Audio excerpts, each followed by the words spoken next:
Hello বন্ধুরা, welcome back to review express. তো বন্ধুরা, আজকে আমরা যে সিনেমার রিভিউ করব তার নাম হলো ব্যাটম্যান ভার্সেস সুপারম্যান। বন্ধুরা, এই সিনেমাটা শুরু হয় সুপারম্যান ম্যান অফ স্টিল এই সিনেমার শেষে দেখানো যুদ্ধের থেকে, যেখানে দেখানো হয় সুপারম্যান এবং জডের মধ্যে একটি বিশাল আকৃতির ব্যাপক যুদ্ধ চলছে এবং সেই যুদ্ধ চলাকালীন প্রচুর ক্ষয়ক্ষতি হচ্ছে এবং সেই ক্ষয়ক্ষতিতে প্রচুর মানুষের প্রাণও হরণ হচ্ছে এবং এই যুদ্ধকালীন অবস্থায় ব্যাটম্যানও সেখানে উপস্থিত ছিল এবং সে যে অফিস তথা সেখানে থাকা প্রচুর স্টাফের মৃত্যু দেখতে পায় এবং তখন তার মনে ভুল ধারণা জন্মায় যে সুপারম্যান একটি খুবই শক্তিশালী জীব এবং সে মানুষের কথা চিন্তা করে না। এখন তারপর বন্ধুরা, কাহিনীটি শিফট হয় বর্তমান কালে, যেখানে দেখানো হয় যে ম্যান অফ স্টিলে যেখানে সিন্ধু মহাসাগরে জেনারেল জড এই পৃথিবীকে ধ্বংস করার জন্য তার যন্ত্রটি স্থাপন করেছিল এবং সেই যন্ত্রটিকে ধ্বংস করেছিল সুপারম্যান। সেখানে থেকে কিছু বিজ্ঞানী সেই যন্ত্রের কিছুটা অংশ খুঁজে পায় এবং সেখানে এমন একটি ধাতু পায় যার মাধ্যমে সুপারম্যানের গ্রহে থাকা মানুষদের তথা সুপারম্যানকে মেরে ফেলা সম্ভব। এবার আমাদের দিন শিফট হয় এবং সেখানে দেখানো হয় ব্যাটম্যানকে, যেখানে ব্যাটম্যানের আচার আচরণ এবং ভাব প্রকৃতির এই 20 বছরে গথামে থাকাকালীন অবস্থায় সম্পূর্ণভাবে বদলে গেছে। সে বর্তমানে নিজেই জাস্টিস বহন করে, সে নিজেই ঠিক করে কে সঠিক কে ভুল এবং তাকে সে সেখানেই সাজা দিয়ে দেয় এবং তার দেওয়া সাজার চিহ্ন হিসেবে একটি মোহর তার গায়ে লাগিয়ে দেয়। এবার আমাদেরকে পরিচয় করানো হয় এই সিনেমার ভিলেন লেক্স লুথারের।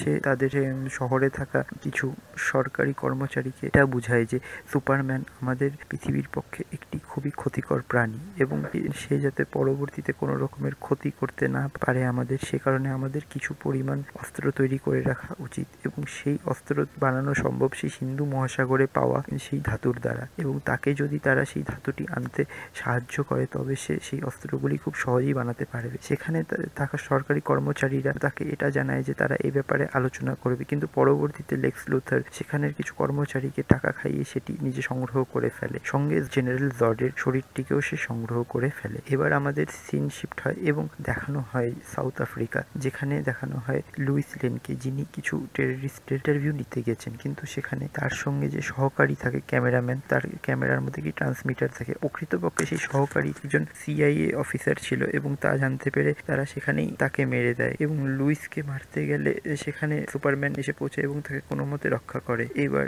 লুইস সেখান থেকে আনা তার ডায়েরিতে একটি গুলি খুঁজে পায় এবং সেটি যখন সে পর্যবেক্ষণ করে এবং পরীক্ষা নিরীক্ষা করে তখন সে বুঝতে পারে যে এই গুলিটি না সরকারের না কোনো কোম্পানির তৈরি, এর মধ্যে লেখা রয়েছে লেক্স কর্প। বন্ধুরা, এরপরে সুপারম্যান সেই খবরটি পড়ে যার মধ্যে লেখাটা ছিল যে ব্যাটম্যান নিজেই ন্যায়ের প্রতীক হিসেবে গথামে দেখা দিয়েছে। সুপারম্যান এটা ভাবে যে ব্যাটম্যান এই কাজটি ঠিক করছে না, কারণ ন্যায় এগুলি সম্পূর্ণভাবে নির্ভর করে জাজের উপর, এর জন্য আইন এবং কানুন আছে। ব্যাটম্যান নিজে নিজে কে সঠিক কে ভুল এটা ঠিক করতে পারে না। এই নিয়ে সে তদন্ত করতে চাইলে এবং কিছু আর্টিকেল লিখতে চাইলে ডেইলি প্ল্যানেটের যে ম্যানেজার ছিলেন তিনি তাকে এই কাজে বাধা দেয় এবং অন্য খবর খুঁজতে বলেন। সেদিন রাত্রেই একটি পার্টিতে ব্যাটম্যান এবং সুপারম্যানের সাক্ষাৎ হয় এবং তারা তখন জানতো না যে ক্লার্ক কেন্টই সুপারম্যান এবং ব্রুস ওয়েন ব্যাটম্যান। তাদেরকে একে অপরের সঙ্গে পরিচয় করিয়ে দেয় লেক্স লুথার। সেখানে ব্যাটম্যান এসেছিল লেক্স লুথারের কিছু প্রয়োজনীয় তথ্য সংগ্রহ করতে, কারণ সে বুঝতে পেরেছিল লেক্স লুথার ভিতরে ভিতরে কোনো একটি বড় প্ল্যান বানাচ্ছে, কোনো কিছু ক্ষতিকর জিনিস তৈরি করার চেষ্টা করছে। যখন সেখানে ক্লার্ক কেন্ট ব্রুস ওয়েনকে জিজ্ঞাসা করে যে ব্যাটম্যান যেই কাজগুলি করছে সেগুলি ঠিক কিনা, তখন ব্রুস ওয়েন বলে যে সুপারম্যান যে কাজগুলি করছে সেও তো নিজেই নিজের ডিসিশন নেয়, সে তো কারোর কাছে কিছু জিজ্ঞাসা করে না কোনটা ঠিক কোনটা ভুল, তো সেই হিসেবে ব্যাটম্যানও ঠিক কাজই করছে। তারপর ব্রুস ওয়েন সেখান থেকে বেরিয়ে যায় এবং লেক্স লুথারের সুপার কম্পিউটার যে ঘরে রাখা আছে সেখানে এসে পৌঁছায় এবং সেখানে একটি মেশিন ইমপ্ল্যান্ট করে দেয়। সেখানে একটি মহিলাকে আমরা দেখতে পারি যে ব্রুস ওয়েনের পিছা করতেছিল সেই সময়। ইনি হলেন ডায়ানা প্রিন্স, তো ইনি হলেন ওয়ান্ডার ওম্যান। কিছুক্ষণ পরে ব্রুস ওয়েন সেই মেশিনটি নিতে গেলে তিনি আর সেই মেশিনটি খুঁজে পান না। তিনি দেখেন যে সেটি সেখান থেকে চুরি হয়ে গেছে এবং বুঝতে পারে যে সেটি চুরি করেছেন Diana Prince. Super hearing ability থাকার কারণে সুপারম্যান বুঝতে পারে যে এই ব্রুস ওয়েন কোনো না কোনোভাবে ব্যাটম্যানের সঙ্গে সম্পর্কিত, হয়তো এই হলো ব্যাট। কিন্তু তখন সেখানে একটি খবর চলতে থাকায় সুপারম্যান সেখানে সেই খবরটি দেখে মানুষকে বাঁচাতে চলে যায়। এইবার বন্ধুরা, আমাদেরকে দেখানো হয় একটি একটি মানুষকে, যে সেই সুপারম্যান এবং জডের যুদ্ধের সময় ব্রুস ওয়েনের অফিসে ছিল এবং অফিসটি ভেঙে পড়ায় সে নিহত হয়ে যায় এবং তার পা ভেঙে যায় এবং সে বর্তমানে ল্যাংড়া হয়ে গেছে এবং তাকে লেক্স লুথর নিজের মোহরা হিসেবে চুজ করে। সে তাকে একটি হুইল চেয়ার গিফট করে যেটি ছিল অটোমেটিক এবং তাকে বলে যে লেক্স লুথরের জন্য তাকে একটি কাজ করতে হবে। সেই কাজ অনুযায়ী তাকে সুপারম্যানের এগেনস্টে একটি মোকদ্দমা দায়ের করতে হবে। এই মোকদ্দমা দায়ের করার সঙ্গে সঙ্গে খবরে আলোড়ন ওঠে যে প্রচুর মানুষ সুপারম্যানের বিরুদ্ধে মোকদ্দমা করেছে এবং তাকে কোর্টে আসতে হবে, জাজের মুখোমুখি হতে হবে। সেই মতো সুপারম্যান ঠিক সময়ে ঠিক দিনে সেই কোর্ট রুমে পৌঁছে যায়, কিন্তু কোর্টে থাকা জাজ কথা বলার সময় কিছুটা অস্বস্তি বোধ করছিল এবং সুপারম্যান বুঝে পাচ্ছিল না কথা বলার সময় সেই জাজ কেন এত অস্বস্তি বোধ করছে। এবং ঠিক সেই সময় একটি বড় ধামাকা হয় এবং সেই ধামাকায় প্রচুর মানুষ মারা যায়। সুপারম্যান বুঝতে পারে না যে সে কেন ডিটেক্ট করতে পারলো না সেখানে কেন একটি বিস্ফোরক রাখা আছে। এখন সে বুঝতে পারে এটি কারো চাল, কেউ চায় যে সুপারম্যানকে খুব খারাপভাবে ফাঁসাতে। তখন এই ঘটনার ফলে ব্রুস ওয়েনের মনে এটা একদম পুরোপুরি ঢুকে যায় যে সুপারম্যান কোনোভাবেই নিজের মন মর্জি করা বন্ধ করবে না এবং সে তখন প্রিপারেশন নিতে শুরু করে। সে লেক্সকর্প থেকে সেই ধাতুটি চুরি করে ফেলে যেটি সিন্ধু মহাসাগর থেকে পাওয়া গিয়েছিল এবং নিজের প্রয়োজনীয় অস্ত্র বানাতে শুরু করে। অপরপক্ষে সুপারম্যান লুইসের কাছে যায় এবং তাকে সমস্ত ঘটনাটি বলে। লুইসও বলে যে আমিও বুঝতে পেরেছি তোমাকে কেউ খারাপভাবে ফাঁসাবার চেষ্টা করছে এবং আমরা তাদেরকে অবশ্যই খুঁজে বের করব, তুমি এ নিয়ে চিন্তা করো না। আর এটা নিয়েও দুঃখ করো না যে তুমি সবাইকে কেন বাঁচাতে পারলে না, কারণ সবাইকে বাঁচানো তোমার পক্ষে সম্ভব নয়। এইবার বন্ধুরা সিন শিফট হয় এবং দেখানো হয় যে লেক্স লুথর কোম্পানি থেকে সেই ধাতুটি চুরি যাওয়ায় খুবই চিন্তিত হয়ে গেছে এবং রেগে গিয়ে জডের শরীর নিয়ে একটি এক্সপেরিমেন্ট শুরু করে, যেখানে সে আর্টিফিশিয়াল ইন্টেলিজেন্সের মাধ্যমে জডকে জিন্দা করে এবং একটি দৈত্যের রূপ দেয়। এবং পরবর্তীতে সে সুপারম্যানের মা এবং গার্লফ্রেন্ড লুইস লেনকেও কিডন্যাপ করে নেয়। সে লুইস লেনকে বলে যে আমি হলাম সুপারম্যানের সবচেয়ে বড় দুশমন এবং আমি সুপারম্যানকে ধ্বংস করে দিতে চাই এবং এই কাজে তোমারও হেল্প আমার প্রয়োজন। এবং এই কথা বলার সঙ্গে সঙ্গে সে তার অফিসের ছাদ থেকে লুইস লেনকে নিচে ফেলে দেয় এবং তখনই সুপারম্যান এসে লুইসকে বাঁচিয়ে নেয় এবং সে লুইসকে একটি ঠিক জায়গায় রেখে লেক্স লুথারের সঙ্গে কথা বলতে পৌঁছায় তার বিল্ডিংয়ে। লেক্স লুথার তখন তাকে বলে যে তার কাছে সুপারম্যানের মা আটক অবস্থায় রয়েছে এবং নিজের মাকে যদি সে বাঁচাতে চায় তবে তাকে লেক্স লুথরের কথা শুনতে হবে। সেই অনুযায়ী তাকে ব্যাটম্যানের সঙ্গে লড়াই করতে হবে এবং ব্যাটম্যানের মাথা তার কাছে এনে দিতে হবে। এবার সুপারম্যান পুরোপুরিভাবে ফেসে গেছিল এবং সে কোনো রাস্তা দেখতে না পেয়ে ব্যাটম্যানের কাছে পৌঁছে যায় গথাম শহরে, কিন্তু ব্যাটম্যানও ততক্ষণে সম্পূর্ণরূপে তৈরি হয়েছিল।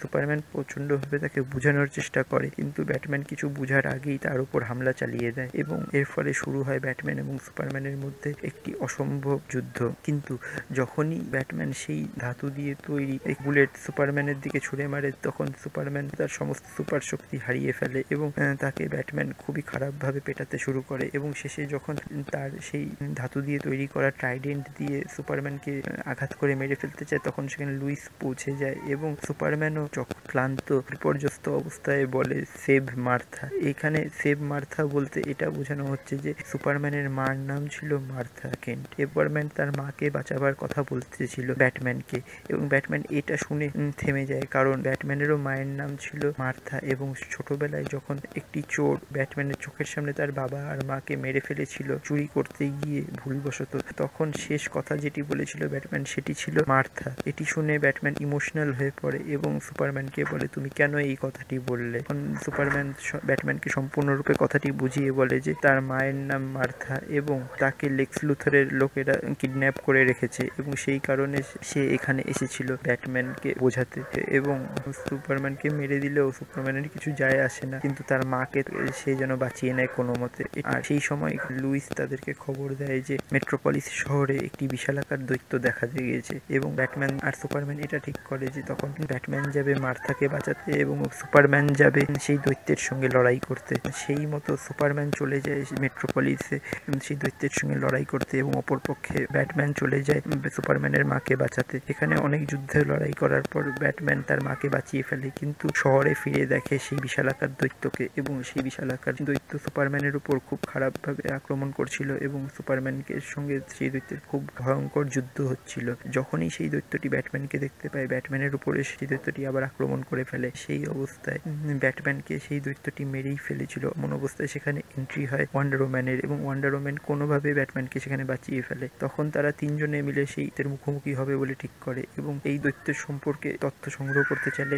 সুপারম্যান বলে যে এই দৈত্যটি আমার গ্রহের অন্তর্গত এবং একে মারতে হলেই সেই ধাতুর তৈরি অস্ত্র লাগবে যেটা দিয়ে ব্যাটম্যান আমাকে মারতে চাইছিল। তখন ব্যাটম্যান বলে যে সেই ট্রাইডেন্টটি রয়েছে, কিন্তু সেটি রয়েছে মেট্রোপলিসে। তখন ব্যাটম্যান সেটির দিকে এগোতে সেটি নিতে চলে যায় এবং ডায়না ও সুপারম্যান তাকে আটকানোর চেষ্টা করে, কিন্তু তারা কোনোভাবেই আটকাতে পারছিল না এবং খুব কষ্ট করে সুপারম্যান লাস্টে সেই ট্রাইডেন্টটি পায়। ব্যাটম্যান সেটি নিতে গিয়েও আনতে পারে না এবং সুপারম্যান শেষে সেই ট্রাইডেন্টটি সেই দৈত্যটির শরীরে ঢুকিয়ে দেয়। তবে দৈত্যটিও এত শক্তিশালী হয়ে গেছিল যে সে তার হাড় দিয়ে সুপারম্যানের উপর আক্রমণ করে এবং সুপারম্যানও সেই দৈত্যের সঙ্গে সেখানে মারা যায়। এবার বন্ধুরা, সুপারম্যানকে সম্মান দেওয়ার জন্য তাকে কবর দেওয়া হয়, তাকে 21টি তোপের সেলামি দেওয়া হয় এবং তখন ডায়না অর্থাৎ ওয়ান্ডার ওম্যান এবং ব্যাটম্যানকে দেখানো হয় তারা একে অপরের সঙ্গে আলোচনা করছে যে এর থেকেও বিরাট বিপদ তাদের পৃথিবীতে যদি আসে তখন তারা কি করবে। ব্যাটম্যান লেক্স লুথরের কাছ থেকে শুনতে পেরেছিল যে বেল হ্যাজ বিন র্যাঙ্ক, পৃথিবীতে নতুন কিছু বিপদ আসতে চলেছে এবং সেই কারণে তারা তখন ঠিক করে যে তারা কিছু মেটা হিউম্যানের টিম তৈরি করবে যারা একসঙ্গে ব্যাটম্যানের সঙ্গে লড়াই করবে এই সমস্ত শক্তির বিরুদ্ধে। এবং বন্ধুরা, এখানেই সিনেমাটি শেষ হয়ে যায়। তবে এটাও দেখানো হয় যে লুইস লেন শেষে যখন মাটি দেয় সুপারম্যানের কবরের ওপর তখন সেই মাটিটি একটু একটু নড়তে থাকে। এর থেকে এটা বোঝা যায় যে সুপারম্যান আবার ফিরে আসবে। আর বন্ধুরা, সিনেমাটি এখানেই শেষ হয়ে যায়। আশা করি বন্ধুরা আমার এই ভিডিওটি আপনাদের ভালো লেগেছে। ভালো লাগলে অবশ্যই ভিডিওটিকে লাইক করবেন, চ্যানেলটিকে সাবস্ক্রাইব করবেন। দেখা হচ্ছে নেক্সট ভিডিওতে।